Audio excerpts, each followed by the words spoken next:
Hello and welcome to the Big Wobble. I have been blogging since 2008, but I have never ever seen a week like this for volcano activity. We start with Alaska's Mount Cleveland, which rumbles back to life. Bermuda Triangle volcano, Guinea, which can lower the density of the water, causing ships to sink, is showing increasing signs of activity. The alert level on the Guinea underwater volcano has been elevated to orange. This means there are highly elevated levels of seismic and or venting activity, and eruption may begin with less than 24 hours notice. Mount Io in Kyushu showed renewed signs of volcanic activity on Sunday, the weather agency said, warning of a possible eruption. The Japan Meteorological Agency detected a tremor with the mountain, which is 1,317 meters high and has been quiescent since last August.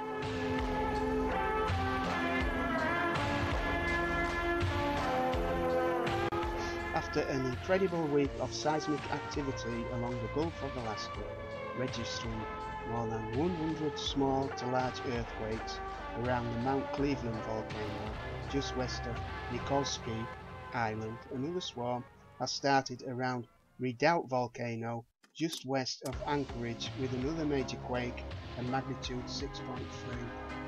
Amazing footage has emerged of dozens of ash exhalations from Mexico's most active volcano, Popocatepetl, reaching up to 2 kilometers into the sky.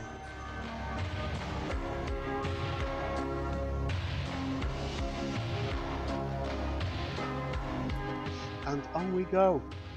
The colossus, le Piton de la Fournaise volcano, Reunion Island, has also erupted, causing these spectacular images.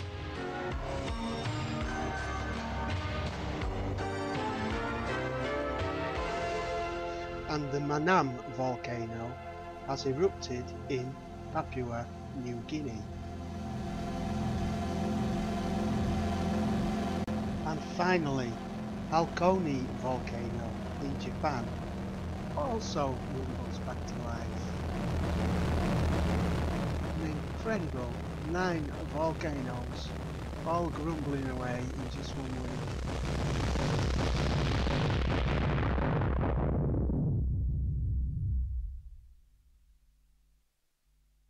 Typhoon Halola heads for Japan just a week after Typhoon Nanka struck, causing more than 1 million people to evacuate. Typhoon Nanka barreled across the western end of Japan's largest main island on Friday, snarling transport and leaving 2 people dead. Yet another report that suggests the Gulf Stream is stalling. Whereas June 2015 was the warmest June on record for the globe, the northern part of the Gulf Stream was the coldest on record. In the substantial report from NOAA, it was not reported that the northern part of the Atlantic, northern part of the Gulf Stream, was colder than it has ever been recorded before in June. Guinea volcano tsunami threat. Grenada, St. Vincent, Barbados and Trinidad have been placed on alert, evacuation routes and transport on standby. More marine life deaths off the North American west coast. Dead and dying mammals, birds and small fish on the Aleutian Islands. It's a part of Alaska where swarms of small and major quakes have been recorded recently. After what feels like an eternal quiet period, it's actually only 8 days. We have a major quake to report, a magnitude 6 south of Indonesia, is only the 7th major quake to strike in July and the 82nd of 2015. It's carnage on a biblical stage. Extreme weather comes to Holland. One man dead at the famous Bilderberg Hotel. Netherlands, not known for extreme weather, braved the storm which left one dead and several injured. There are also many damage reports by fallen trees. Because the trees were full of leaves, they just snapped like twigs. Death toll from flash floods rise to 32 in Pakistan. And more heatwave misery, 26 dead and 7,000 hospitalized as mercury rises in Japan. A magnitude 6.9, 63 kilometers southwest of the island Nikolski in Alaska, is close to other islands where dead whales, sea lions, birds and small fish were reported only yesterday.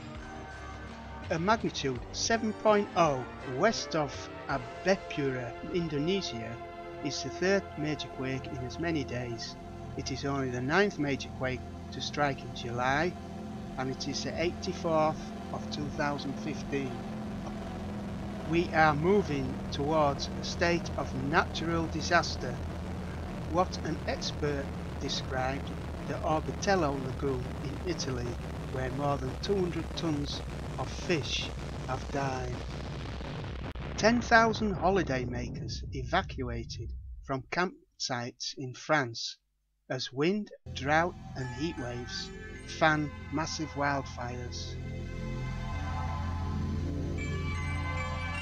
Alaskan volcanoes ready to pop. Another major quake, a magnitude 6.3 at Redoubt Volcano, Alaska, after a magnitude 6.9 at Mount Cleveland Volcano earlier in the week. UFO sighting. A video captures 10 white globes floating in the sky above Osaka in Japan.